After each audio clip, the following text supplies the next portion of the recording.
On a July morning in 1994 in Callaway County, Missouri, a man named Chester Aldrin stood at his fence line and watched his neighbor's problem get worse for the 14th day in a row.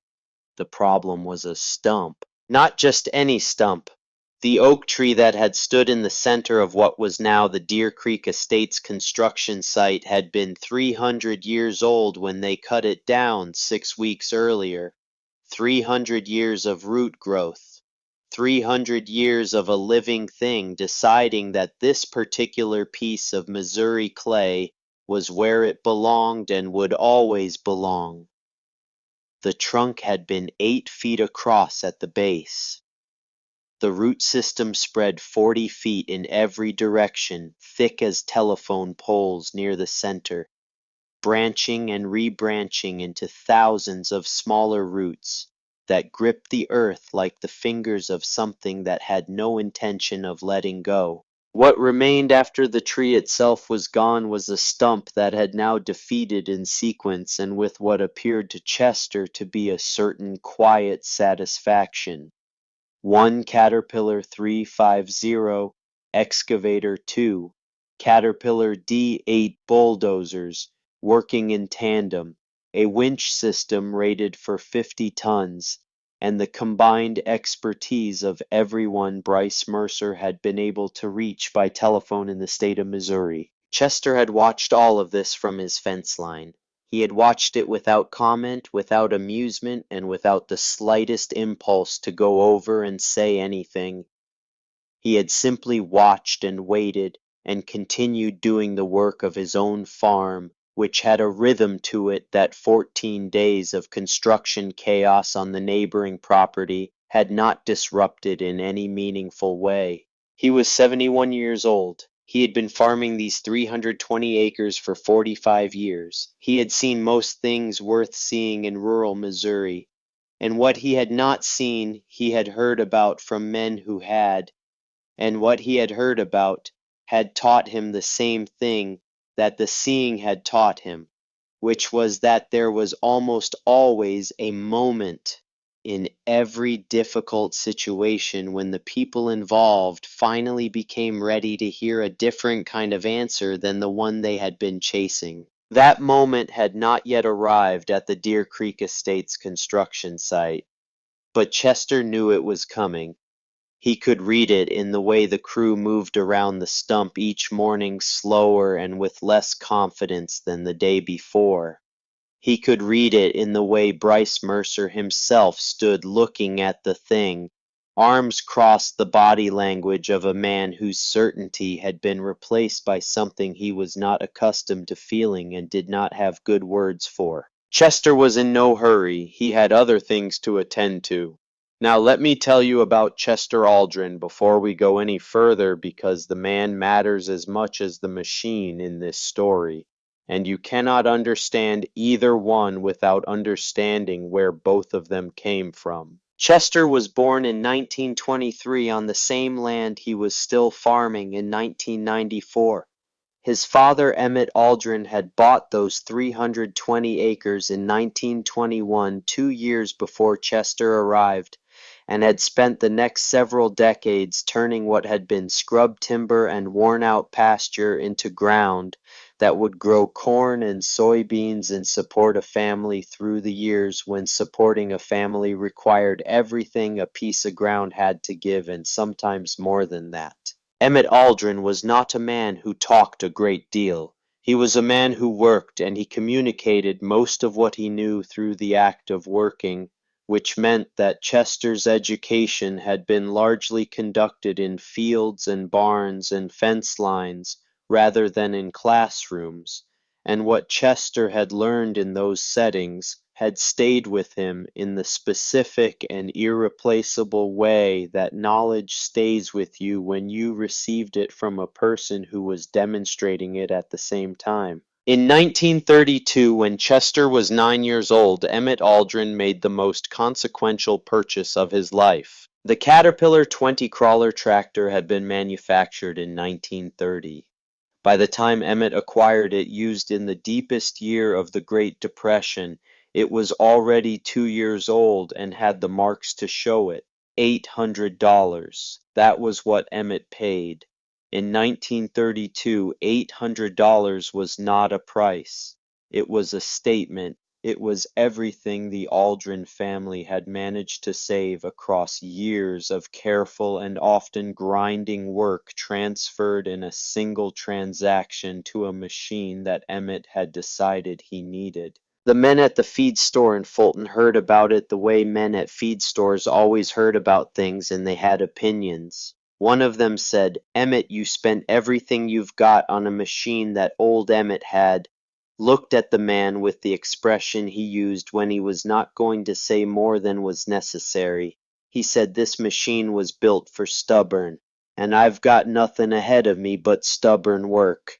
That was the end of the conversation as far as Emmett was concerned. The Caterpillar 20 weighed about 5,000 pounds. Its engine made perhaps 25 horsepower at the drawbar, which was a modest number even by the standards of 1930. It was not the largest machine in Callaway County. It was not the most powerful. It could not do what a modern excavator could do, and it could not do it quickly, and it did not try. What it could do was pull, that was what it had been designed for in the specific and intentional way that machines from that era were often designed not for versatility and not for spectacle, but for the performance of one particular task under the full range of conditions that task might present. The Caterpillar 20 had been built to pull plows through heavy soil, to pull stumps out of fields being cleared for crops, to pull loads that horses could not manage and men could not budge. It had been built without a hydraulic pressure limit, without a sensor system, without a safety shutoff that would interrupt the pull when the load exceeded a calculated threshold. It either pulled until whatever it was pulling gave way, or it kept pulling until something in itself gave way, and Emmett had made sure over 20 years of use that nothing in the machine was going to give way before the roots did. Chester had grown up watching his father work that machine. He had watched it for 35 years from the age of 9 until Emmett died in 1967, and in those 35 years he had absorbed the knowledge of how to use it, the way you absorb knowledge when you receive it in the field from a man who has spent years developing it, not as theory, as fact, as the specific understanding of what a machine built for one purpose could accomplish when you applied it correctly at the right angle with the right rigging in the right sequence. When Emmett died, Chester continued, he had no reason to change what was working. He kept the Caterpillar 20 in the same barn where Emmett had parked it after each use. He started the engine once a month regardless of whether he had work for it because Emmett had done that too, and Chester understood why without needing to say it out loud. A machine that is not kept running is not waiting, it is dying. And Chester had no interest in letting this particular machine die. He used it several times a year for jobs on his own farm that nothing else could handle quite as well. A stump at the edge of a field that needed to come out before he could run equipment through, a fence post so deep in clay that the post pounder alone would never touch it. Jobs where the combination of applied physics and patient steady force was more effective than raw power applied in bursts. Most of the county had forgotten by 1994 that a machine like that still existed on the Aldrin property. The world had moved on to hydraulics and electronics and machines of a scale that made the Caterpillar 20 look to anyone who had not seen it work like a piece of industrial archaeology rather than a functioning tool. Chester understood what it looked like to people who had not seen it work. He had never been particularly concerned with what things looked like. He turned away from the fence line on that 14th morning and went back to his own work. Now let me tell you about Bryce Mercer, because you need to understand the man before you can understand why what happened mattered as much as it did. Bryce was 42 years old in the summer of 1994. He had been building things in central Missouri for 20 years, starting as a framing carpenter and working his way up through foreman and project manager to the point where he had started his own company a decade earlier and had grown it into the largest residential contractor in Callaway County. His projects were larger than his competitors, more expensive, better marketed, and more prominently featured in the regional real estate publications that people who bought $500,000 homes read. He drove a white Mercedes convertible with the company name painted on the doors. He wore designer clothes to job sites. He had a gift for the presentation of capability for making clients feel that what they were purchasing was not just a house, but a demonstration of what modern construction could achieve when the right people were in charge of it. His competitors called him the showman. His clients called him repeatedly because the showman delivered. The Deer Creek Estates project was the largest thing he had attempted. 50 homes on 5-acre lots, prices starting at $500,000, a gated entrance with a private lake, tennis courts, a clubhouse. The kind of development that gets your name mentioned in rooms where you have not yet been introduced. The entrance road was the first thing buyers would see, and Bryce had designed it to curve through a stand of mature trees in a way that communicated money and nature and the particular fantasy of both existing simultaneously. The old oak had stood in the center of the planned road. Removing it had been a straightforward matter of cost and logistics, and the tree itself had come down cleanly enough. What remained was the stump, which had not come down at all, and which was now in the path of everything Bryce Mercer had been building toward. He had brought in the excavator on a Saturday morning 2 weeks before Chester stood at his fence line for the 14th time.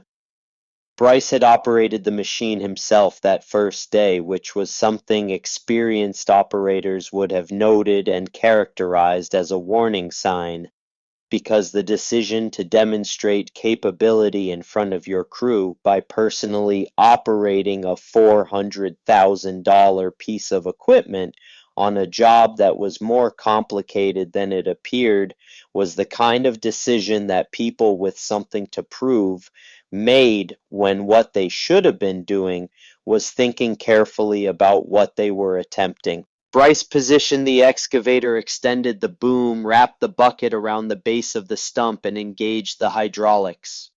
The machine groaned. The tracks dug into the clay. The engine ran hard.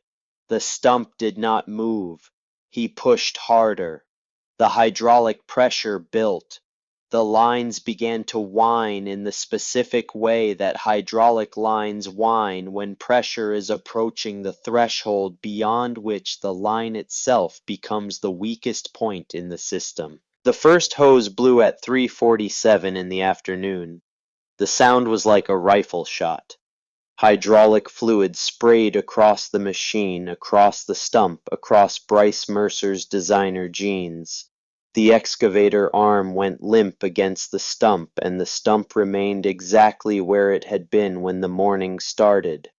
Bryce had ordered the spare hoses brought out and the machine repaired. Then he had tried again. The second hose blew. He had it fixed and tried a third time. The third hose blew. That had been the end of the first week. The second week had involved a pair of D8 bulldozers chained to the excavator from different angles, pushing and pulling simultaneously, which had produced a great deal of noise and churned the surrounding soil into something that looked like the aftermath of an artillery exercise and had moved the stump approximately no distance at all. The bulldozer tracks had spun on the Missouri clay, while the excavator strained, and then another hose had blown, and by that point Bryce had spent $30,000 in equipment repairs and delays, and the stump had not moved one measurable inch. The winch system had come next, brought in from Des Moines by a recovery company that specialized in heavy equipment extraction. And the winch had strained, and the cable had stretched, and the anchor had pulled free of the ground, and the stump had responded by settling slightly deeper, as if it had considered the various forces being applied to it, and had decided they were not worth acknowledging. The crane operator who was called on the 14th morning had taken one look at the ground around the stump and the equipment that had already failed and had declined to bring his machine within 100 feet of any of it. He said he was not stupid enough to add another large machine to the collection of things that were stuck or broken within range of that stump. Bryce had said some things to the crane operator after he left that his site foreman Dean Pruitt had pretended not to hear. That was the situation on the morning of the 14th day when Chester Aldrin had stood at his fence line and looked at the stump one more time and decided that the moment he had been waiting for had finally arrived. Have you ever known the answer to a problem and had to wait for the person who needed that answer to exhaust every wrong approach first? Have you ever stood with the solution and watched someone apply everything except the solution, not because you wanted them to fail, but because you understood that a man who has not been proven wrong by his own effort will not accept the right answer from someone who seems to have no business providing it? That patience is one of the harder things. It is not passive. It is a specific and deliberate form of respect for the way that certain kinds of knowledge only become receivable after the recipient has been forced to acknowledge the limits of what he already has. Chester Aldrin had lived 71 years and had learned that lesson better than most. He went to his barn that afternoon. The Caterpillar 20 was where it always was, in the back corner of the machine shed, covered with a canvas that Chester lifted and folded and set aside the way he always did when he was preparing the machine for work. He did not hurry. There was no urgency in his movements, but there was also no inefficiency. He moved the way men move when they have performed the same sequence of tasks so many times that the sequence has become its own kind of intelligence. He walked around the machine first the way his father had always walked around it before using it, looking at the tracks and the sprockets and the steering clutches and the condition of the engine compartment, checking for anything that the monthly maintenance run might have missed. The machine had been started 3 weeks earlier. Everything looked as it should. Then he did something that was not part of the maintenance protocol. He put both hands flat on the hood of the engine the way you might put your hands on the back of an old horse before asking it for something difficult. The iron was cool in the morning shade of the machine shed. Chester could feel the faint texture of the paint through his palms, the paint that had started as orange and had faded through 62 years of Missouri weather and work to the color of dried clay. He stood there with his hands on the machine and let the question come, the question he had been not quite asking for the 2 weeks he had been watching from the fence line. The oak stump was not like the farm stumps he had pulled over the years. Those had been large, some of them, but nothing of that age, nothing with 3 centuries of root growth behind it. The machine had moved. Things had pulled things that should not have moved, had done the work it was built to do for 6 decades without catastrophic failure. But there was a difference between the confidence of familiarity and the certainty of knowledge, and Chester was honest enough with himself to recognize that what he had with this machine was familiarity. and that familiarity was not a guarantee. He thought about Emmett, not a specific memory, not one particular afternoon from the 45 years of watching his father work, but the accumulated presence of the man, the way certain people remain available to you after they are gone, a quality of attention rather than a voice, a way of considering problems that was not quite memory and not quite thought, but something that lived between the two. Emmett had stood at the drawbar of this machine on mornings like this one, had put his hands on it, had asked it for things that seemed unreasonable, and had received them not because the machine was magical or exceptional, but because the application had been correct, the rigging had been right, the patience had been there. Emmett used to say that the Caterpillar 20 did not know how to quit. He said it without pride, the way you say a fact. And then he said that this was not a flaw. It was the whole point. Chester lifted his hands from the hood and turned toward the trailer where his chains and pulleys were stored. He did not have certainty. What he had was analysis, and the analysis was clear enough to act on. The stump was not held by one force.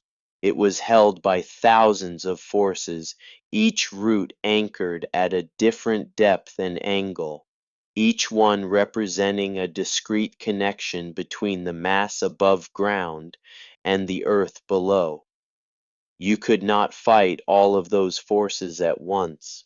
The mathematics of hydraulic pressure applied in a single direction would always be insufficient because you were asking one vector to overcome many simultaneously.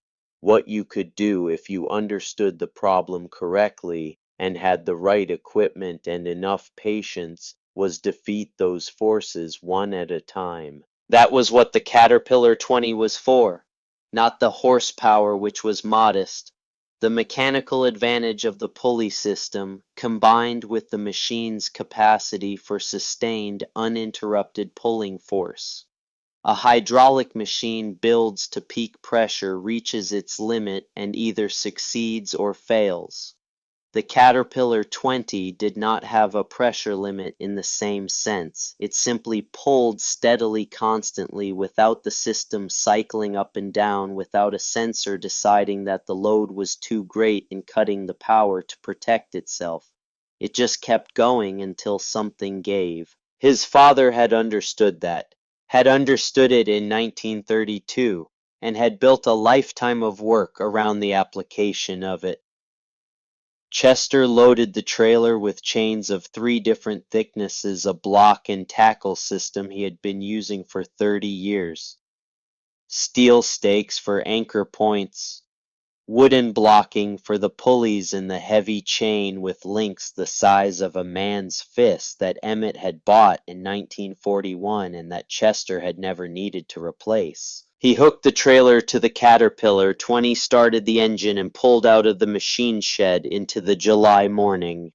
The engine coughed twice on startup the way it always did, and then settled into the rhythm that Chester had been hearing since before he was old enough to understand what he was hearing.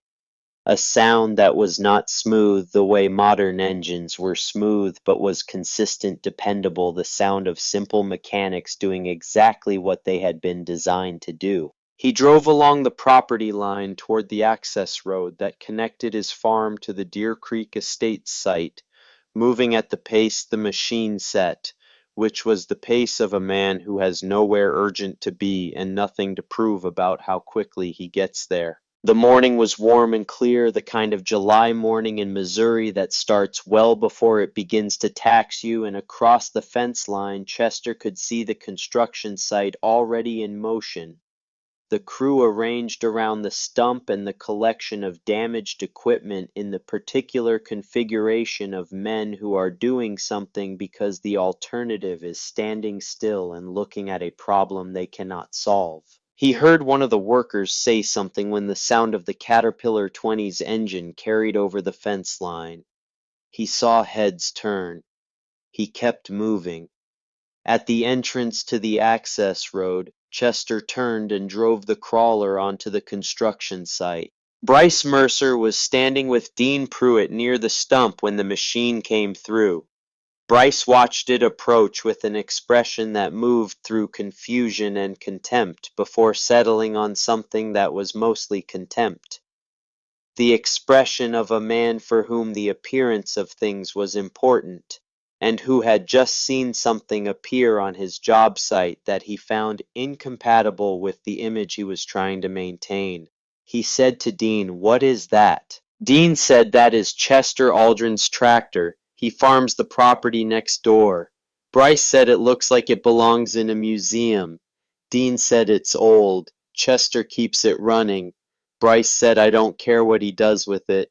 This is a closed construction site." But before anyone could move to intercept the crawler, Chester had already stopped it at the edge of the work area. He climbed down with the deliberate care of a man of 71 years, who had been climbing down from that particular machine for longer than most of the crew had been alive. He walked toward Bryce with the unhurried bearing of a man who had nothing to demonstrate and no performance to give. He said, "Morning." Bryce crossed his arms. He said, "Site is closed." Chester said, "I am not a visitor." He looked toward the stump. "Saw you've been having some trouble." Bryce said, "We've got it handled." Chester looked at the excavator with its arm still hanging limp from the last hose failure, and at the churned earth around the stump that was the evidence of two bulldozers trying to do something they were not designed for, and at the stump itself unchanged after 14 days and $30,000, and the combined mechanical effort of more horsepower than most small countries owned in 1932. He said, "Looks like it." There was a silence. Bryce said, "Is there something you wanted?" Chester said, "Thought I might be able to help. I've pulled a few stumps in my time." What came out of Bryce Mercer then started as a laugh and became something longer and louder, the laugh of a man who has just been presented with something so far outside his frame of reference that the only available response is laughter. He turned to Dean Pruitt and to the crew members who had stopped working to watch, and he repeated what Chester had said, his voice carrying across the site. Then he looked back at Chester's machine and at Chester. He said, "That thing weighs what? 5,000 pounds. 2.5 tons. Chester said about that. Bryce said, "My excavator weighs 40 tons. My bulldozers weigh 30 each. Between them, they couldn't move that stump an inch." He gestured at the Caterpillar 20 with the expression of a man who has already concluded the conversation. "And you think your antique toy is going to do what my 500,000 in equipment couldn't?" Chester did not respond to the laugh or to the word toy or to the word antique. He had heard all of those things in various forms, from various people over the years, and had found them as interesting the 100th time as the first, which was not very interesting at all. He said, "Your machines are stronger than mine." "That is true." He said, "But strength is not the problem." Bryce's laughter had wound down to something shorter and more impatient. He said then, "What is the problem?" Chester said, "Application. You are trying to pull that stump out all at once. Hydraulics push and pull in straight lines. They build pressure, reach a limit, and either something moves or something breaks. That stump is not held by one force. It is held by thousands of roots, each one anchored in a different direction. You cannot defeat all of them at once. You have to defeat them one at a time," Bryce said, "and how do you propose to do that?" Chester said, "Mechanical advantage, pulleys, patience." He walked back to his trailer and began unloading chains. Bryce watched him for a moment, then looked at Dean, who had been listening to the exchange with the expression of a man who was trying to calculate probabilities and was not quite satisfied with the results. Bryce said, "This is ridiculous." Dean said, "Maybe. But we've been trying for 2 weeks and the stump hasn't moved, Bryce said, because we blew hoses and had to repair. Dean said we blew hoses because the machine reached its pressure limit. The stump didn't move the stump. Bryce looked at Chester unloading chains with the unhurried efficiency of a man who had done this particular task many times. He said, "Fine. Let the old man embarrass himself. When that thing breaks down halfway through, he hauls it off himself." Dean said nothing. Chester, for his part, had not heard this exchange and would not have found it particularly relevant if he had. He had already dismissed the possibility of Bryce Mercer's opinion affecting what he was about to do, not from arrogance, but from the same clear-eyed practicality that had kept him at his fence line for 14 days rather than coming over on the first morning. He was here now because the moment was right and the problem was real and he had the equipment and the knowledge to address it, and the opinions of the man in the designer clothes would be answered not by argument, but by the weight of the stump coming out of the ground. He began setting up his equipment, and the morning moved around him, and the stump sat in the Missouri clay and waited the way it had been waiting for 300 years, patient in the way that things patient with no need to hurry. Chester was patient in exactly the same way.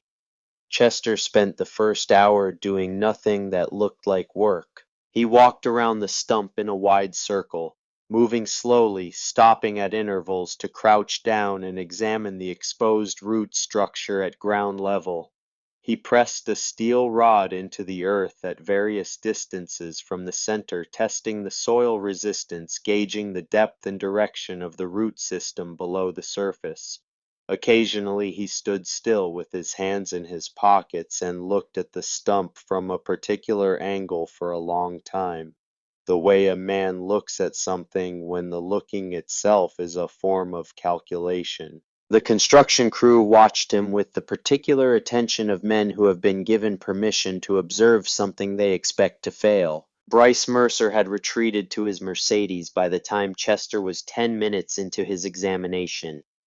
The white car was parked under a stand of trees at the edge of the site, and through the tinted windows Chester could see the shape of a man with a phone to his ear, maintaining the posture of someone whose time was more valuable than what was happening outside the glass. Dean Pruitt stayed where he was standing near the stump with his arms at his sides, watching Chester work with the different kind of attention, the attention of a man who knew machinery and understood that what was being done right now was not preliminary to the work, but was itself the work, the part that determined whether everything after it would succeed or fail. Chester did not acknowledge Dean's presence except to occasionally point at a root section or a piece of ground and say a word or two that Dean would not have heard clearly at that distance even if he had been trying to hear it. Chester was not talking to Dean. He was talking to himself, narrating the process of understanding in the low, quiet way that men talk, when the talking is a way of making the thinking visible. What Chester was reading in the exposed root structure and in the resistance of the steel rod pressed into the soil was a map, not a drawn map and not a perfect map, but a working approximation of what lay beneath the surface, where the major roots ran, how deep they went, at what point they transitioned from the thick primary roots that anchored the stump directly to the smaller secondary roots that spread outward like a network of cables. The pulling strategy depended entirely on this map. Get it wrong and you would apply force in the wrong sequence, break the wrong things in the wrong order, and find yourself with a stump that was damaged but still immovable, which was worse than where you had started. Get it right, and the stump would come apart like a puzzle worked from the outside, in each piece removed in the order that made the next piece accessible. Chester had done this enough times to know the difference between the two outcomes before the pulling began. The hour of walking was not wasted time, it was the work. When he was satisfied, he went to the trailer and began unloading in earnest. The block and tackle system came off first. Chester had built this rigging over decades, adding pieces and replacing worn components as needed, until what he had was a set of 6 pulleys of varying sizes and strengths that he could configure in different arrangements depending on what the job required. The principle was simple. Each pulley in the system reduced the force required to move a given load by half. 6 pulleys properly arranged meant that 1 pound of force from the crawler translated to 6 pounds of force at the attachment point. The Caterpillar 20 produced 25 horsepower at the drawbar, which was a modest number by any modern standard. With the pulley arrangement Chester had in mind for the north side of this stump, that modest number became at the point where the chain met the root, effectively 150 horsepower of steady, uninterrupted pulling force. Not as much as the excavator, not even close, but applied differently, applied without the cycling pressure that blew hoses, applied in a direction chosen for maximum effect on the specific route being targeted, rather than in a single direction that distributed the force across the entire root system and overwhelmed nothing. Chester drove steel anchor stakes into the ground at positions he had selected during his examination of the site, positions that corresponded to the angles he needed for the pulley system to apply force correctly to each section of the root structure. He drove them deep the way his father had taught him, deep enough that the anchor would not pull free when the load came on, because a pulled anchor in the middle of a job was worse than not starting. He ran chains from the anchor stakes to the stump, threading them through the pulleys in the sequence that would give him the mechanical advantage he needed.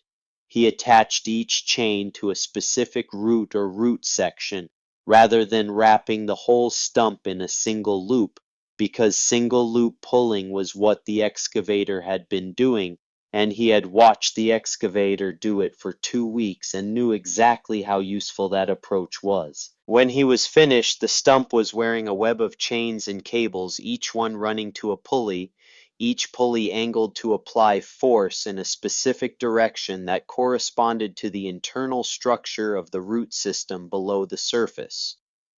Dean Pruitt had moved closer during the setup, not intrusively but steadily, until he was standing about 20 feet away and could see the details of the rigging.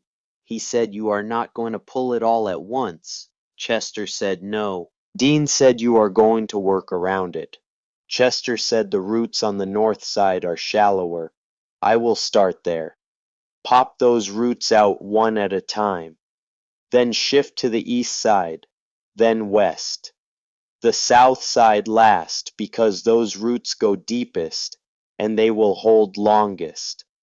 By the time I get to the south side, the stump will not have anything left to anchor it." Dean looked at the web of chains and pulleys. He said, "How long?" Chester said, "If nothing breaks, 4 hours." Dean looked toward the Mercedes where Bryce sat with his phone. He said, "Marcus has been at this for 2 weeks. Chester said he has been fighting the whole stump at once. I am going to take it apart piece by piece." Dean was quiet for a moment. Then he said, "I understand the principle. I am not sure I believe it will work on something this size." Chester said, "You are about to find out." He walked back to the Caterpillar 20. Now let me stop here for a moment, because before Chester climbed into the operator seat and began the process that was either going to vindicate 62 years of machine maintenance or leave him standing in front of a construction crew with a broken piece of antique equipment and a stump that had not moved, there was something that happened that most people who tell this story do not tell. Not because they are omitting it deliberately, but because Chester did not tell it to anyone while he was alive, and it was only Robert who understood it enough to include it in the later tellings. Chester stood beside the crawler for a moment before he climbed up. He put his hands on the hood again, the same position he had been in that morning in his machine shed, palms flat on the faded orange iron, feeling the engine warmth from the short drive over from the farm. He was 71 years old. He had maintained this machine for 27 years since his father died, started it every month, without exception, used it for the jobs it was suited for, kept it in the condition that Emmett would have kept it in. He had done all of that, but he had not pulled a stump of this size with this root system, in conditions this public and this consequential. The question that had been with him since his machine shed that morning was still there. It had not been answered by the hour of examination, or by the rigging setup, or by the explanation he had given to Dean Pruitt. It was the honest question underneath all of that, the one that experience and knowledge could not fully resolve in advance of the attempt. What if it was not enough? Not the machine, not the rigging, not the understanding of the root system. What if this particular stump, this 300-year-old anchor of clay and root and time, was simply more than the combination of 25 horsepower and 62 years of iron could address, regardless of how intelligently it was applied? Chester stayed with that question for a few seconds. He did not try to answer it. He let it be there, real and specific, and without a guaranteed response, because pretending it was not real would not have made the attempt more likely to succeed, and would have been dishonest, and Chester Aldrin had very limited patience for dishonesty, including the self-directed variety. Then he thought about Emmett. Emmett had stood at this machine on mornings when the question was just as real, had stood at stumps that were too big loads that should not have moved work that the equipment was theoretically incapable of. And Emmett had said the same thing every time in different words but with the same meaning. He said the machine does not know when to quit. That is not a flaw. That is the whole point. And what that meant, what Chester understood it to mean now, in a way he had perhaps not fully understood it when he was young, was that the machine's ignorance of its own limits was a feature rather than a defect, because there were problems in the world that a machine with proper sensors and appropriate cutoffs and programmed limits would never solve, because it would decide they were unsolvable before the pulling had gone on long enough for the roots to give up one at a time. Chester was going to go on long enough. He climbed into the operator's seat. Have you ever watched someone begin a task that everyone around them expected to fail and felt the air change as they began?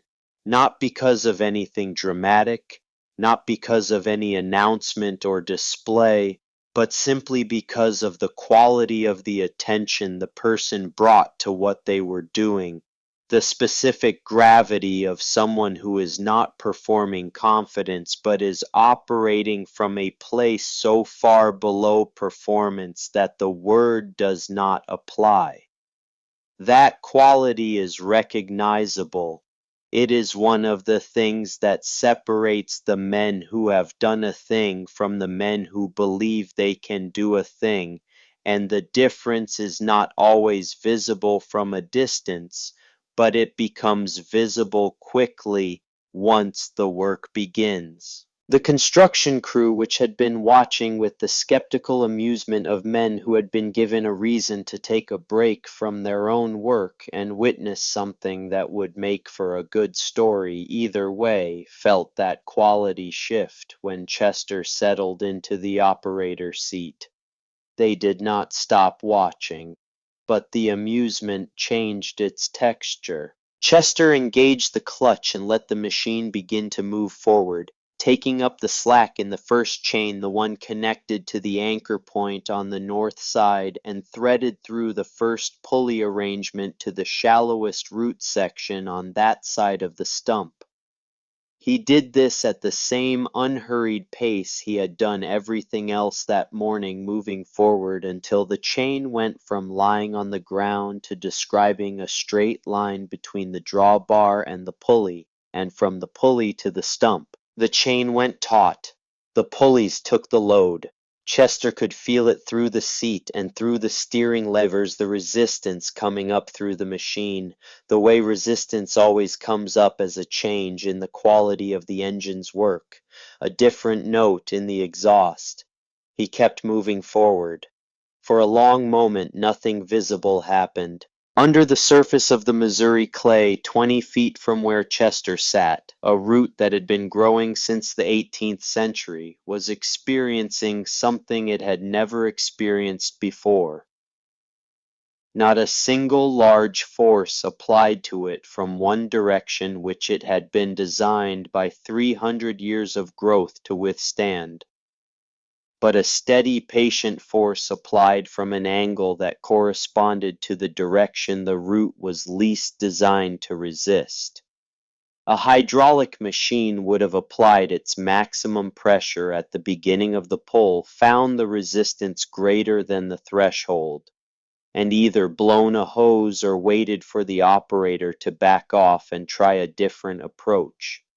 Chester's machine applied its force, gradually building through the mechanical advantage of the pulley system, not in a burst, but in a sustained increase that the root could feel as a continuous demand rather than a single shock. The root resisted. Chester kept pulling. 30 seconds, a minute. The engine note held steady. The chain held its line. Nothing on the surface had changed. Then Chester felt it. A slight relaxation in the resistance, brief, and easily missed the specific sensation of something underground shifting position by a fraction of an inch. He knew that feeling. He had felt it on smaller roots many times. It meant the first fractures were forming in the soil around the root, the clay giving up its grip in the specific way it gives up grip when the force has been applied long enough in the right direction. He held the throttle where it was. 2 minutes. The engine coughed once and recovered. The chain remained taut. Then from under the ground on the north side of the stump there came a sound. It was not a dramatic sound. It was not the crack of a rifle or the boom of something structural giving way. It was a deep, low, organic sound, the sound of something that had been holding for a very long time, finally deciding to stop. A sound like a massive joint being released, like a fist unclenching after years of gripping. The soil on the north side of the stump heaved slightly. A crack appeared in the clay surface running from the stump outward in the direction Chester had been pulling, and the chain moved. Not much, perhaps 6 inches of travel, but it moved. The construction crew went completely quiet. Chester disengaged the clutch. He did not celebrate. He did not look back at the crew or toward the Mercedes or at Dean Pruitt. He climbed down from the machine, walked to the attachment point, repositioned the chain to the next section of route on the north side, ran it through the pulley arrangement again, and climbed back up. He engaged the clutch and began pulling again. The second route took less time than the first. Chester had adjusted the angle slightly based on what the first pull had told him about the soil structure, and the adjustment was correct. A minute and 45 seconds. Then the same sound, the same heave in the clay, the same increment of chain travel. He repositioned again. A third route. A fourth. The crew had stopped pretending to work on other parts of the site.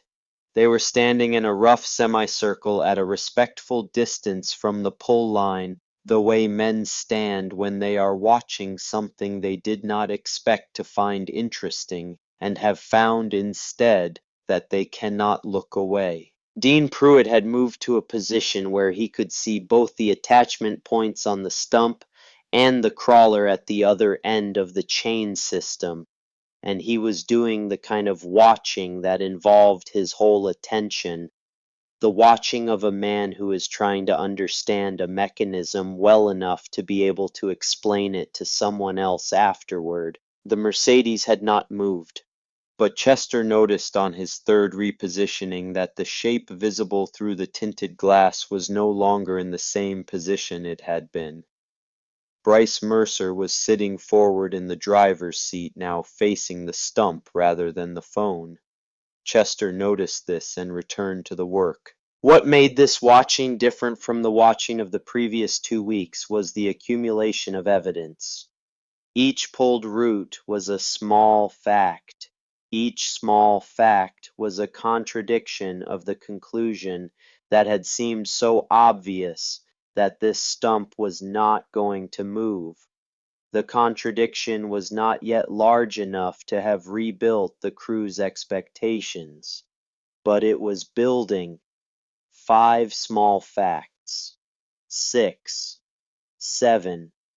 Each one a root that had yielded to 25 horsepower applied correctly, a root that had not yielded to the combined hydraulic power of 70 tons of modern construction equipment applied incorrectly. Have you ever felt a room change around you?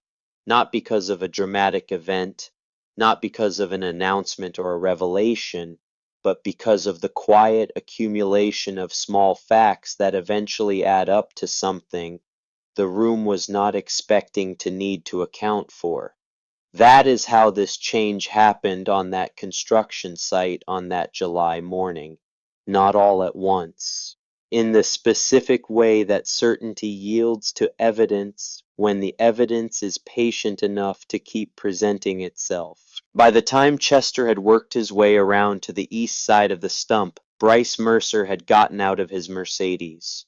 He was standing at the edge of the work area, arms still crossed, face still arranged in the expression of a man who has not yet decided whether what he is seeing requires him to revise something important. But he was watching. He was watching with his whole attention in a way he had not been watching 2 hours earlier. Dean Pruitt moved to stand beside him. Dean said he is not pulling the stump, he is pulling the roots, each one separately. Bryce said it is still the same stump. Dean said it is not the same problem. Your excavator was trying to lift the whole mass at once. He is removing the anchors one at a time. By the time he gets to the last ones, the stump will not have anything left to hold it. Bryce said my excavator makes 10 times the horsepower. Dean said quietly, he is not using horsepower the same way. Bryce was silent for a moment. He watched Chester reposition the chain on the east side, watched him drive the anchor stake into the new position, watched him thread the chain through the pulley and climb back onto the machine with the same deliberate efficiency he had shown throughout. Bryce said it is the pulleys. Dean said the pulleys multiply the force. But that is not the whole reason. The reason is the angle and the sequence. He is reading the root system and pulling each piece in the direction it is least able to resist. It is leverage, but it is also just thinking correctly about the problem before you try to solve it. Bryce said something under his breath that Dean did not quite catch. Dean said your excavator is very good at what it is designed for. Lifting, digging, moving loose material. It was not designed for this specific task. That machine over there was designed for this specific task. Nothing else, just this. Bryce looked at the Caterpillar 20 at the faded orange paint and the steel tracks and the simple exposed operator platform with no cab, no air conditioning, no electronic systems of any kind. Then he looked at his excavator still sitting with its arm limp from the last hose. Failure 40 tons of modern machinery that had been beaten by a problem that a 62-year-old 5,000-pound crawler was currently in the process of solving. He said nothing, Chester had reached the point in his circuit of the stump where its visible lean was becoming apparent. What had been a perfectly upright mass of wood and clay for the entire 2 weeks of the struggle was now tilted, not dramatically, perhaps 10 or 15 degrees, but tilted in a way that was unmistakable once you were looking for it, tilted in the direction of the north and east, pulling the direction where the roots had been removed and the clay had closed up behind them, leaving nothing to anchor that side of the mass against the continued application of force. The crew saw it at the same time. Someone at the back of the gathered group said what everybody was thinking in a voice that came out smaller than a shout, but larger than normal, speaking a voice shaped by the need to release something that was building in the chest. He said, "It is moving." It was not a question, it was the announcement of a fact that had just become undeniable offered to the group because facts of that quality feel like they need to be spoken aloud before they can be fully accepted. Chester did not hear it, or if he heard it, he did not mark it in any visible way. He was on the west side now, repositioning for the next sequence. He drove the stake, ran the chain, checked the angle, climbed back up. The engine engaged, the chain went taut. 3 more roots on the west side. The lean increased to 20 degrees, then 25. The stump was not breaking free. Not yet. The deepest roots on the south side were still holding, and those roots had been growing for 3 centuries in soil that had compacted around them the way soil compacts when it has been undisturbed for a very long time.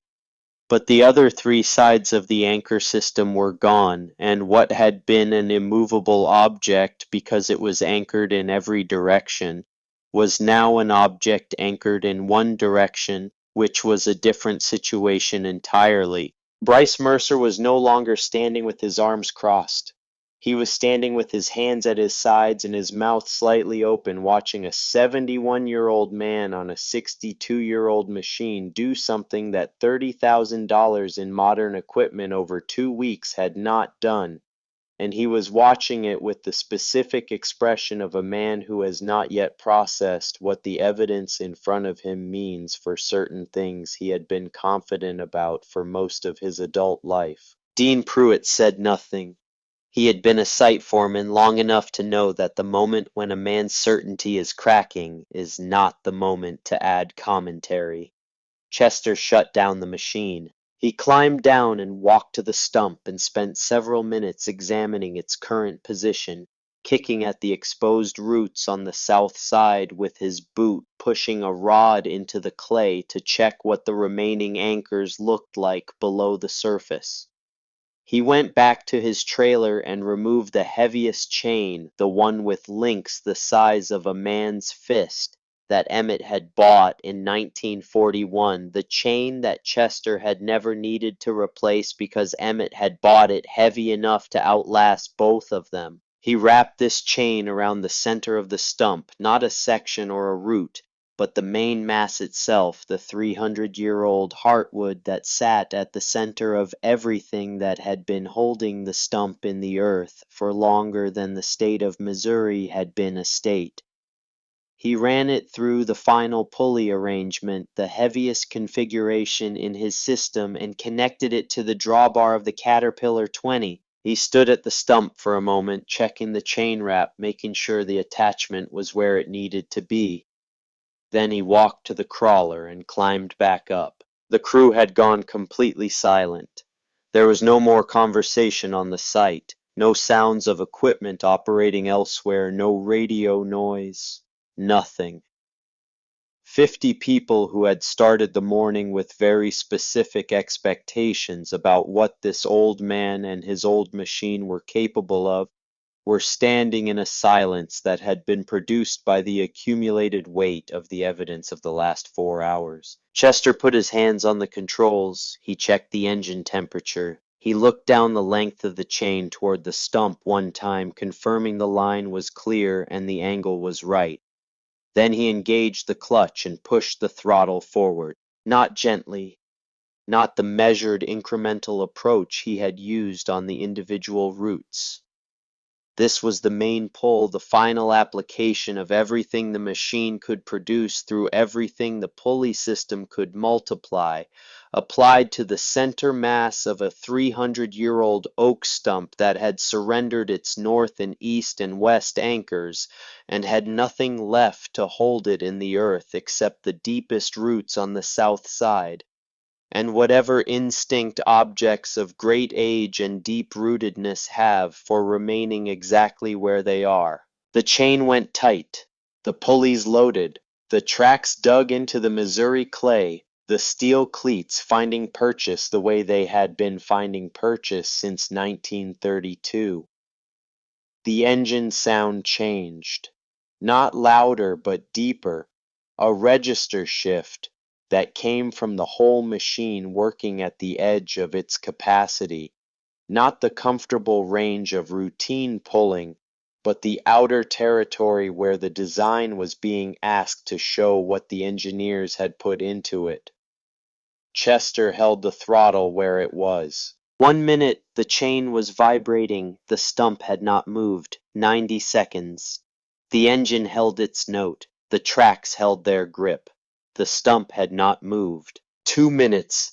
Chester could feel through the seat every vibration the machine was producing, could feel the difference between the machine working and the machine straining, and what he felt was the machine working at its limit, but not past it.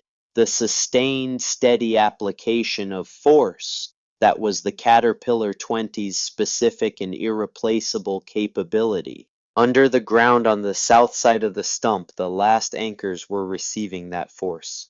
Not in a burst, not in a shock.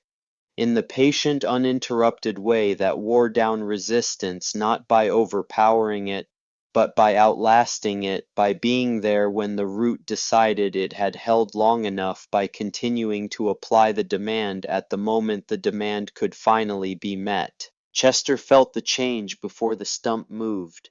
A fractional relaxation in the load, the faintest softening in the resistance coming back through the chain and the pulleys and the drawbar and the seat. He had felt this before on smaller stumps. He knew what it meant. He held the throttle where it was. And then from somewhere deep in the Missouri clay, from the last 300 years of root growth that had been holding this particular piece of earth against this particular force, there came a sound like thunder generated underground. The stump rose, not slowly and not a little. The whole mass came up with a sound that had no adequate description, a tearing and a groaning, and something that vibrated in the chest of every person standing within 50 feet of it. 300 years of wood and root and clay erupting from the earth in a single motion, trailing dirt and rocks and severed roots like the emergence of something that had been buried far too long and was finally irrevocably free of the ground that had held it. The stump cleared the hole and rolled onto its side, and the construction site fell absolutely silent. The silence lasted perhaps 3 seconds. Then the construction crew came apart, not in the organized way of people who have planned a celebration, in the involuntary way of people who have been holding something in for a long time and have just been given permission to release it. Men were shouting things they would not remember shouting. 2 of the laborers near the back of the group were laughing the way men laugh when the tension breaks suddenly and the body does not know what to do with what is left. Someone near the equipment shed had climbed up on the blade of the dormant bulldozer and was pointing at the hole where the stump had been, and then at the stump itself, and then at the crawler, making the same pointing gesture repeatedly, as if needing to confirm that all 3 things were present and had the relationship to each other that he thought they had. Dean Pruitt stood where he had been standing and did not join the celebration immediately. He looked at the hole, which was perhaps 5 feet deep at its center and 15 feet across at the widest point, a crater of disturbed earth that represented everything the root system had been holding in place for 3 centuries. He looked at the stump lying on its side, exposing the ragged ends of roots that had been pulling the clay for longer than his grandfather's grandfather had been alive. He looked at the caterpillar, 20 still running, the engine settling back to its idle note. Now that the load had been released, the chain lying slack in the dirt, where the tension had gone out of it when the stump came free. Then Dean looked at Chester Aldrin. Chester had shut off the engine. He climbed down from the operator's seat in the same way he had climbed down every other time that morning, carefully taking his time with the footing, with no hurry and no particular expression on his face. He walked to the stump and looked at the hole for a moment. He nodded once to no one in particular, the nod of a man confirming to himself that what he expected to find is what he has found. Then he walked to the beginning of the chain run and started coiling. That was the thing Dean would talk about later when he told this story to his wife and to his children and to people he worked with on other projects over the following years. Not the pulling, which was remarkable. Not the physics of it, which he would come to understand better over time, and which he would explain patiently to anyone who wanted to understand it. The thing he talked about was the coiling. Chester Aldrin had just done something that $30,000 in modern equipment had failed to do over 2 weeks, had done it in front of 50 people who had been given specific reasons to expect him to fail, and his immediate response to the success was to walk to the end of his chain and begin putting his equipment away with the same unhurried thoroughness he had used to set it up. No acknowledgement of the crowd, no pause to receive what the crowd was offering. The work was done. The work that came after finishing was the putting away. Dean would say, when he told the story, I had been in construction for 15 years when that happened. I thought I had seen most of what there was to see in this business, but I had never seen a man treat his own achievement like it was just the next thing on the list. And I have never forgotten it. Bryce Mercer was standing at the edge of the crater. He had not moved when the stump came out. He had not moved during the 3 seconds of silence, or during the eruption of the crew, or during Chester's quiet walk to the coiling work. He stood at the edge of the hole with his hands at his sides, looking down into the earth that had held the stump for 3 centuries, and his face had the expression of a man who is doing internal arithmetic of a kind that is more complicated and more uncomfortable than the financial arithmetic he was accustomed to performing. He had laughed at this man in front of his whole crew loudly with the specific contempt of a man who has confused the appearance of capability with actual capability, who has looked at something old and small and assumed without examination that old and small meant inadequate. He had been wrong about that assumption in a way that was now documented in the physical evidence of the pulled stump, and the documentation was visible to everyone on the site, and there was no version of events in which Bryce Mercer was going to be able to describe what had happened this morning as anything other than what it was. Chester finished coiling the first chain and moved to the second. Bryce watched him for a moment, then he walked over. Chester did not stop working. He acknowledged Bryce's approach with a slight turn of his head, but kept his hands on the chain. Bryce said, "There is your hole." Chester said, "Should be able to pour your road now." Bryce was quiet for a moment. Chester kept coiling. The crew had settled from its initial eruption into a lower-grade ongoing noise, men talking equipment starting up again in the farther parts of the site, the sound of a job site returning to its working rhythm after an interruption. Bryce said, "How?" Chester looked at him. Bryce said, I know what you told me about the pulleys and the angles. I understood the words, but I was still standing here expecting it not to work. How did you know it would work? Chester set down the coiled chain and straightened up. He looked at Bryce Mercer with the expression he used when he was about to say something that mattered and wanted to say it correctly. He said, same way my father knew. Because this machine was designed for exactly this kind of problem. Not for digging, not for lifting, for pulling things that do not want to move. And because I have been watching it do this work for 60 years, and I know what it can do when it is applied correctly. Bryce said your father, the one who bought it in the Depression, Chester said Emmett, 1932, he paid $800 for it. Used. In 1932, that was everything he had. Bryce said why. Chester considered the question. He said because he saw what it could do.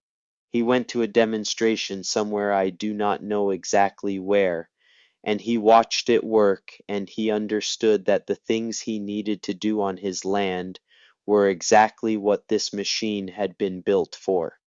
And he made the decision that cost him everything he had saved because he was thinking about the next 20 years of work rather than the next 20 minutes of having money.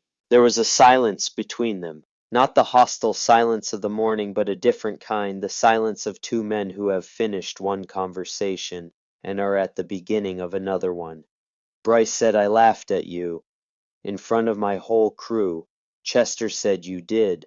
Bryce said I called your machine junk. Chester said you did that too. Bryce said and you still came over and helped me. Chester looked at him evenly. He said I did not help you. I pulled a stump. You happened to need one pulled. Bryce was quiet for a moment. He said that is a distinction without much of a difference from where I am standing. Chester said it matters to me. He picked up the next coil of chain. I did not come over here to teach you a lesson. I did not come over here to show up your equipment or make your crew think less of you. I came over here because there was a stump that needed to come out and I had the equipment and the knowledge to take it out, and my father would have wanted me to use them when they were needed. Bryce said your father would have wanted you to help someone who laughed at you. Chester said he believed that if you could help someone, you helped them. It did not matter whether they deserved it. Deserving had nothing to do with it. The stump needed to come out, and I could take it out, and so I came over and took it out. That is as complicated as it gets. Bryce stood with that for a moment. He said, What do I owe you? Chester shook his head. He said nothing.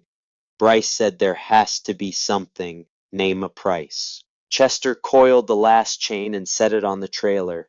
He turned and looked across the construction site at the stand of mature trees that Bryce had designed the entrance road to curve through the trees that were the first thing buyers would see when they came through the gates of Deer Creek Estates, the carefully maintained image of money and nature coexisting gracefully. He said you are building 50 houses out here, nice houses, people with money, people with education, people who do not know what this land was before they arrived. Bryce said, what about them? Chester said, put up a marker at the entrance, at the spot where that stump was. Stone or metal, something that will last. Put on it that this land was farmed by a family from before the Civil War until this year. That before the houses were built there were crops, that the people who worked this ground built it with their hands and their backs and their patience. He paused. Something that reminds the people driving through that gate that they are living on land that was already something before it became what it is now. Bryce looked at him. He said, why? Chester said, because my father would have wanted that too. He looked at Bryce steadily. Because the land remembers what it was even when the people on it have forgotten. Bryce was quiet for a long moment. He said, "I can do that." Chester said, "Then we are even." He climbed back onto the Caterpillar 20, started the engine, and drove it toward the access road that led back to his farm. The steel tracks made their familiar sound against the Missouri earth. The exhaust coughed and settled, and Chester did not look back at the crew or at Bryce Mercer or at the hole where the stump had been. He drove at the pace the machine set, which was the pace the machine had always set, and the sound of it carried across the construction site and then faded as he moved down the access road and back onto his own property. Now let me tell you about what came after, because the story does not end with a pulled stump. Bryce Mercer finished the Deer Creek Estates development 6 months later, on time and on budget, exactly as he had promised his buyers. The entrance road curved through the trees the way he had designed it, and people who drove through the gate saw exactly the impression he had intended, the graceful marriage of money and nature that was the signature of his best work. At the entrance, at the place where the root system of the old oak had gripped the Missouri clay for 3 centuries, Bryce had a stone marker installed.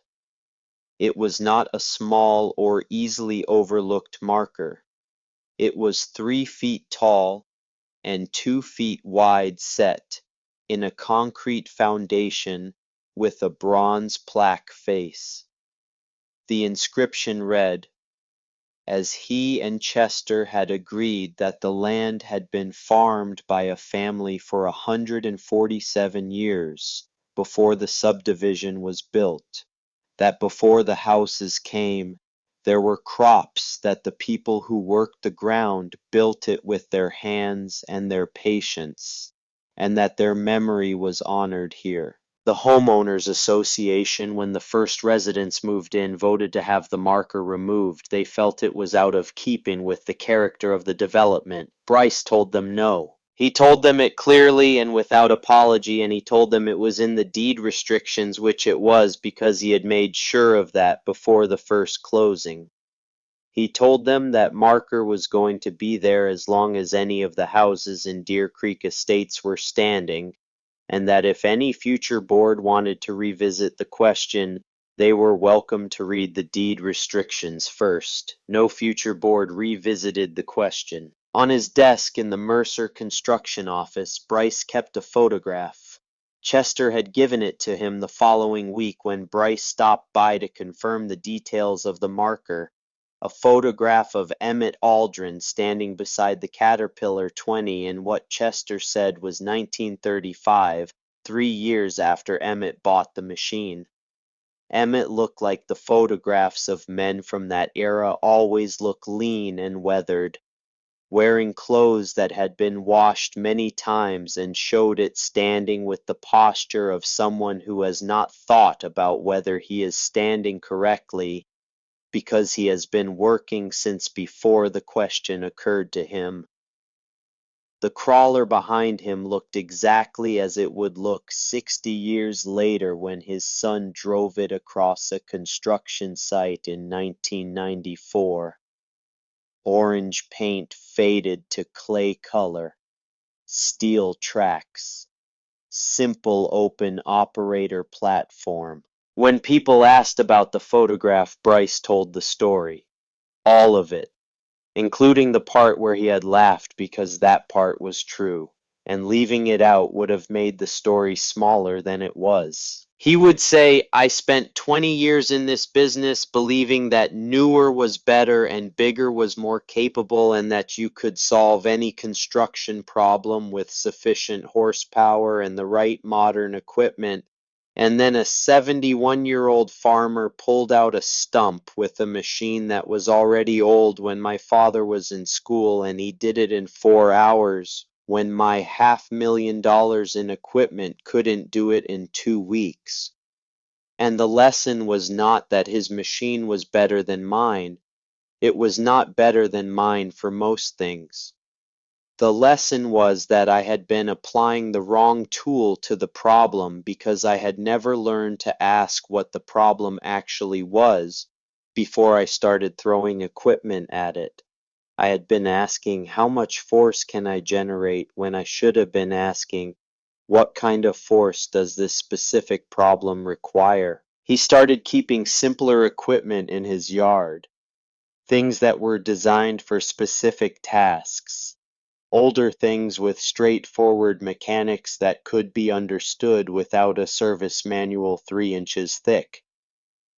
He started hiring on some projects men who were old enough to remember doing things by different methods, not because the old methods were always better, but because men who knew the old methods were often better at understanding why the new methods did or did not apply to a given situation. And every time someone on one of his sites told him a problem was impossible, he thought of Chester Aldrin and the specific way Chester had looked at the stump for an hour before touching a single piece of equipment, and he said the same thing each time. Nothing is impossible. You have just not found the right approach yet. Chester Aldrin kept farming his 320 acres until 1998, when his knees finally made the decision that his will had been overriding for several years. His son Robert, who had been helping with the farm increasingly since the mid-90s, took over the operation, and Chester moved into a smaller role that involved more advice giving and less heavy lifting. He did not find this transition easy, but he found it easier than he expected, partly because the land was staying in the family, and partly because Robert had the same quality of attention to work that Emmett had had, and that Chester had spent his life trying to maintain. Chester kept the Caterpillar 20 in the same barn where Emmett had parked it after every job and where Chester had kept it for the 27 years since Emmett died. He started the engine once a month, as he always had, because a machine that is not kept running is not waiting, and Chester had no intention of letting this particular machine stop waiting. After the Stump incident, people who had heard the story began driving out to the Aldrin farm to see the crawler. Not many people at once, but a steady trickle, the kind of informal attention that accumulates around a story that keeps being told. Farmers who had heard about it at the feed store or the co-op. Contractors who had heard the story secondhand from people who knew Bryce Mercer. History enthusiasts who had an interest in working agricultural equipment from the early 20th century. Chester received them all the same way, without ceremony, showing them the machine, explaining what it was and what it had been designed for, and why it still worked for the things it had been designed for. He ended each telling the same way with what he said was something his father had told him, that people get confused about what makes machines powerful, that they think it is about horsepower and size and how much force you can generate, that this thinking is understandable but incomplete. That power is about applying force effectively, and that a lever is more powerful than a hammer, and a pulley is more powerful than a rope, and patience is more powerful than either of them. Chester Aldrin died in the summer of 2006. He was 83 years old. He had been sitting on his porch on a July evening, which was how he spent most of his evenings in the years after he stopped farming full time, and Robert found him there with his coffee cup on the arm of the chair and his hands folded in his lap, looking out toward the equipment shed where the Caterpillar 20 had been parked since Emmett put it there the first time. His funeral was held at the Methodist Church in Fulton, and the attendance was larger than anyone had expected, which was a reflection of how many people he had touched in 71 years of farming the same ground and doing the same work and maintaining the same quality of honest attention to everything he put his hands to. Bryce Mercer flew back from Arizona, where he had relocated his business operation, to attend the service. He sat in a pew near the back next to men he had known when he was building in Callaway County and had not seen in several years. After the service at the reception held in the church fellowship hall, he found Robert Aldrin and shook his hand for a long time without saying anything. Then he handed Robert an envelope. Robert opened it. Inside was a check. Robert looked at the amount and then at Bryce. Bryce said the money your father refused to take in 1994, plus what I calculate to be a reasonable interest over 12 years. He paused. Without your father, that stump would have cost me everything. Not just 30,000 in repairs and delays. The whole contract. Maybe the whole company. I was 2 months from a breach that would have ended Mercer Construction, and your father solved the problem in 4 hours and refused to take a dime for it. This does not cover what he did, but it is what I have to offer. Robert looked at the check again. He said, "This is $50,000. Bryce said yes. Robert was quiet for a moment. He said my father would not have known what to do with $50,000. Bryce said, "Then tell me what he would have wanted done with it." Robert thought about it. He said he always supported the County Historical Society. They preserve old farm equipment, they take machines that would otherwise be scrapped and they keep them running, and they teach young people about how things were done before everything became electronic. He paused. Send it there with a note that says it came from the Aldrin family and that it is to be used for the preservation and operation of working equipment, not display equipment, working equipment. Bryce sent the check the following week with the note Robert had described. The Historical Society used the money over the following several years to acquire and restore 3 additional pieces of early 20th century farm equipment that were in working condition to fund a series of demonstrations at the county fair that showed how these machines operated and what they had been built for, and to create an educational program for high school students in Callaway County that included hands-on operation of the restored equipment under supervision. They named the program the Aldrin Working History Initiative, which Chester would have found both gratifying and slightly embarrassing, and which Emmett would have found entirely appropriate. The Caterpillar 20 remained in Robert Aldrin's barn. Robert maintained it the way Chester had maintained it and the way Emmett had maintained it before that, starting it once a month without exception, keeping the engine fluid and the seals from setting, attending to what the machine needed with the consistent attention that had kept it operational for more than 70 years. He used it 2 or 3 times a year for jobs on the farm that nothing else handled quite as well. In the spring of 2015, Robert's daughter Emma turned 16.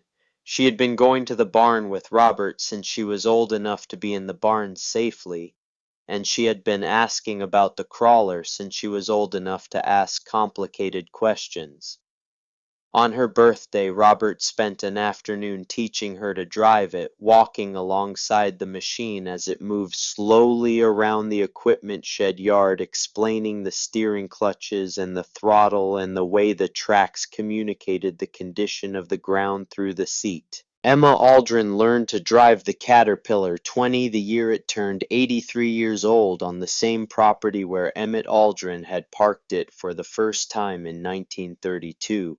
In the same barn with the same tools on the same workbench and the same quality of attention that the machine had been receiving for the entire time it had been alive.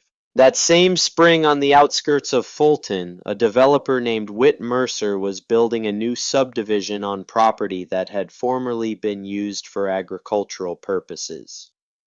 Whit was 41 years old and had inherited his father's company when Bryce semi-retired to Arizona, and he had his father's gift for residential development and his father's ambition, and as it would turn out, at least one of his father's blind spots. There was a stump, not as large as the oak that had stopped Bryce in 1994. An elm tree a century old with a trunk 4 feet across and a root system that spread 25 feet in every direction and had been growing undisturbed since before the First World War. It was right in the path of the main entrance road, which was the first thing buyers would see, and Whit needed it out before the road could be graded and paved. He brought in an excavator. The excavator was newer and more capable than the one his father had used in 1994.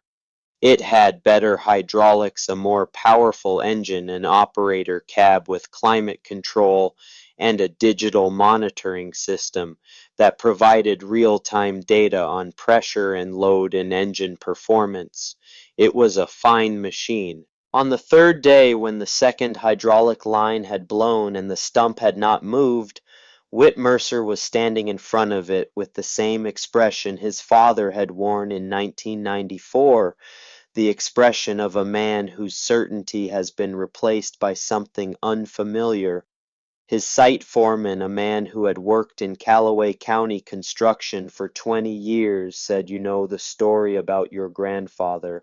Whit said, "My father, and I know the story." The foreman said, "Robert Aldrin still has that crawler." Whit said that was a different situation. The foreman was quiet. Whit looked at the stump, and then at the broken hydraulic line, and then at the schedule on his clipboard, which showed a grading window of 3 weeks before the weather made paving impossible until spring. He said, "Call Robert Aldrin." Robert Aldrin arrived the next morning on a machine that Whit had only ever seen in the photograph on his father's desk. Orange paint faded to clay color, steel tracks, open operator platform. 83 years old and starting on the third pull of the ignition cord, which was 3 pulls fewer than it had taken the first morning Chester brought it to the Deer Creek Estate site in 1994. Whit Mercer watched Robert climb down and walk around the elm stump, kneeling at the root structure, pressing a rod into the clay, doing the hour of looking that preceded the work. He called his father.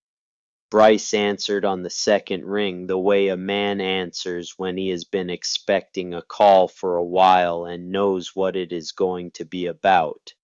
Whit said, "Dad, I have a situation." Bryce said, "I know. Robert called me." Whit said, "He is here right now with that crawler, standing around the stump looking at it."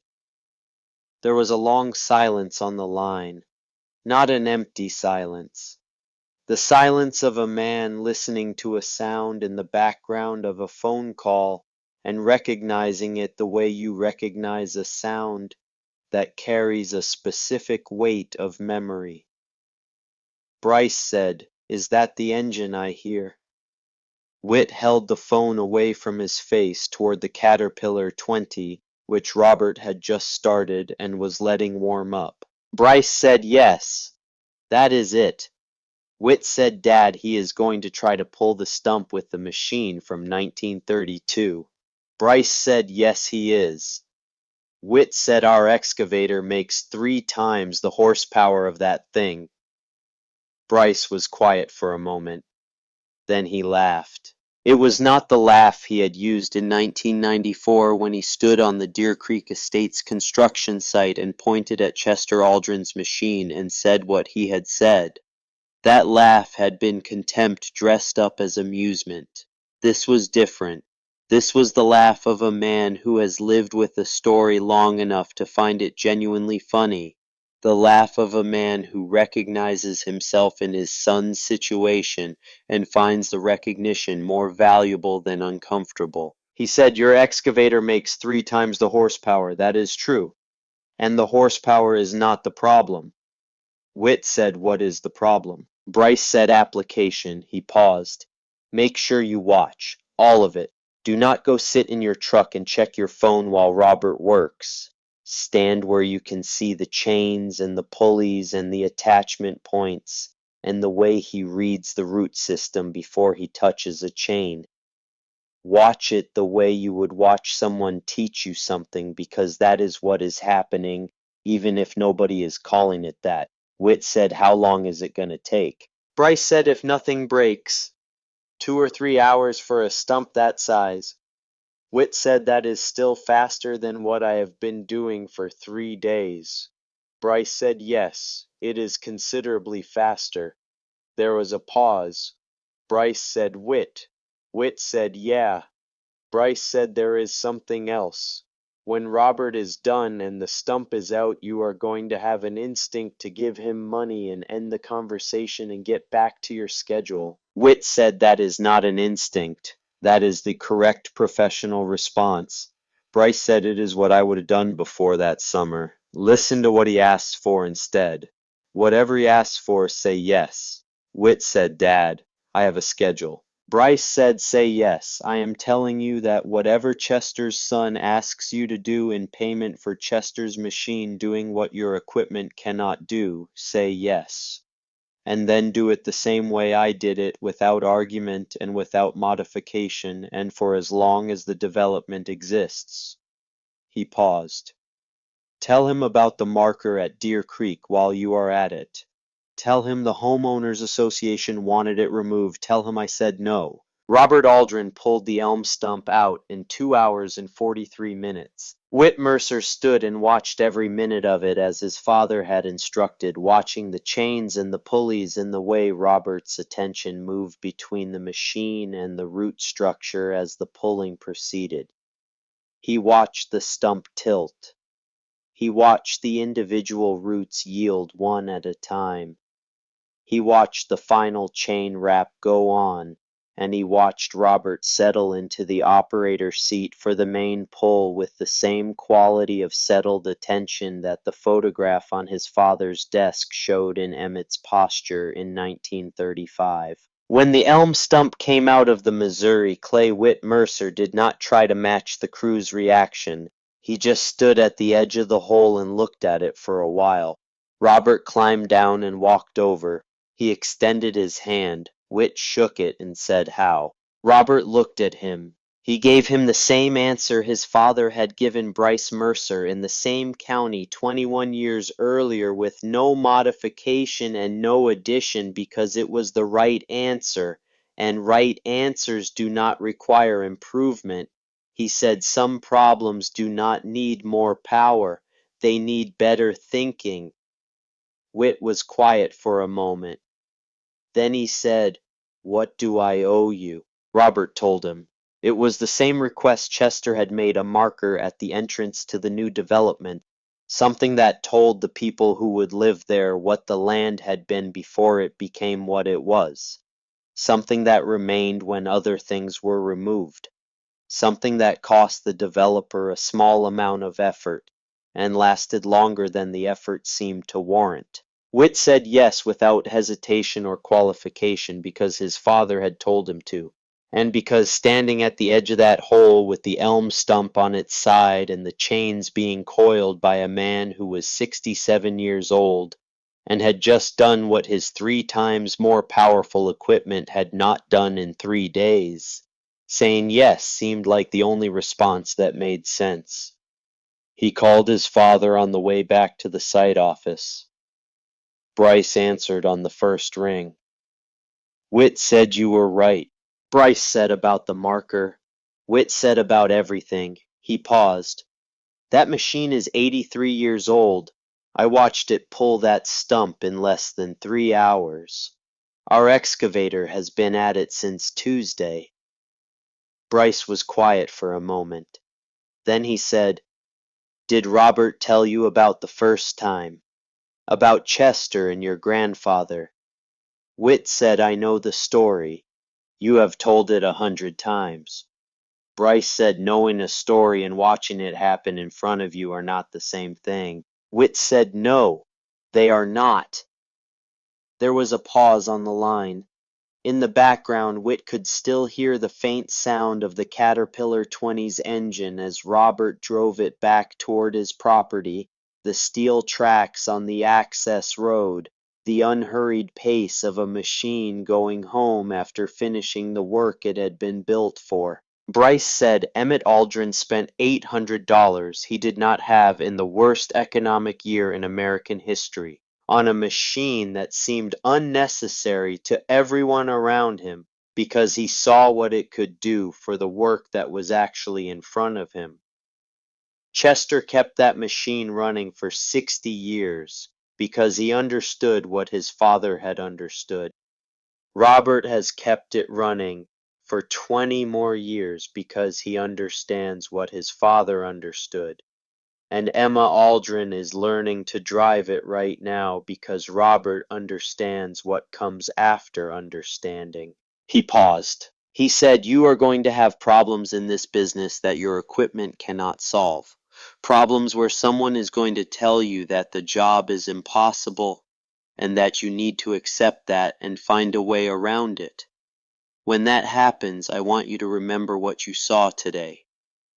Not the machine specifically.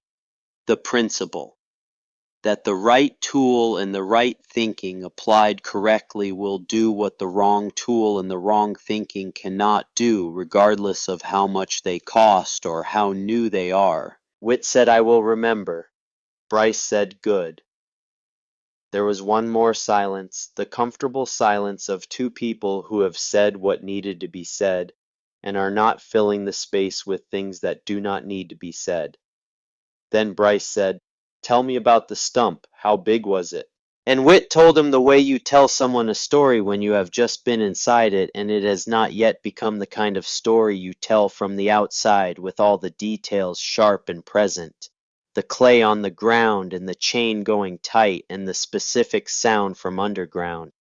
When the last roots gave up and the century-old elm came free of the earth that had been holding it since before either of their grandfathers were born. The Caterpillar 20 is still in the Aldrin family barn. It gets started once a month. It has been started once a month for over 90 years now, first by Emmett, then by Chester, then by Robert, and now also by Emma, who learned to drive it on her 16th birthday, and who has the same quality of attention to the machine that her great-grandfather had, and her grandfather had, and her father has the specific attention that comes from understanding that you are the current custodian of something that was here before you and will be here after you, and that what happens in between depends on whether you do what needs to be done. The stump pulling story has been told in Callaway County for 30 years now. The details change with the telling. The stump gets larger. The excavator gets more expensive. The time Chester took gets shorter. But the lesson stays exactly the same in every version, because it is the kind of lesson that does not change in the translation, the kind that arrives complete and remains complete regardless of what the telling adds or subtracts. Expensive does not mean better. New does not mean smarter.